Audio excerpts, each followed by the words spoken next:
On se retrouve ici sur Contabo avec l'idée de commander un VPS. Donc c'est un peu la première étape qu'il faut faire quand on veut mettre en place un validateur. C'est soit vous avez votre machine à vous, soit vous utilisez un VPS. Donc sur Contabo, c'est pas très cher.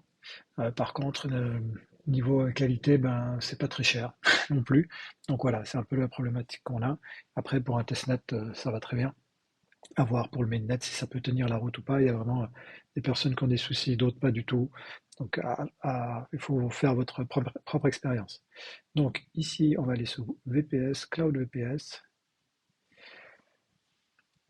Euh, le Cloud VPS 2 devrait suffire amplement pour Galactica Network, en tout cas pour ce testnet. Même le 1 pourrait suffire, mais partons sur le 2.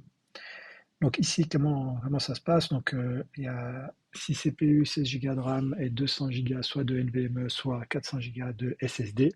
À savoir que pour Galactica, ce qui a été conseillé, c'est les spécifications suivantes. Donc pour un validateur, 4 CPU, 16 Go de RAM et 400 de disque dur. Donc on a plus, on a la même chose. Et puis là, on peut partir sur du SSD plutôt que du NVMe. Vous pouvez choisir la durée du contrat, donc 1 mois à 12 mois. Et ensuite, dans quelle région votre VPS sera hosté.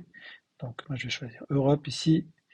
Le type de disque dur, donc je vais rester sur 400 Go de SSD. Vous pourriez avoir 200 Go NVMe, ça va plus vite, mais il y a moins de place. Finalement, l'OS, c'est important ici. Vous pouvez choisir celui que vous voulez, du moment que c'est du Linux. Moi, je pars à chaque fois sur du Debian 12. Rentrez ici le password que vous voulez mettre pour votre VPS, donc le user root pour se connecter et le password. N'oubliez pas de sauver votre password à quelque part. Ensuite, Object Storage, Networking et Add-ons, il n'y a rien d'autre à toucher. Vous pouvez cliquer sur Next.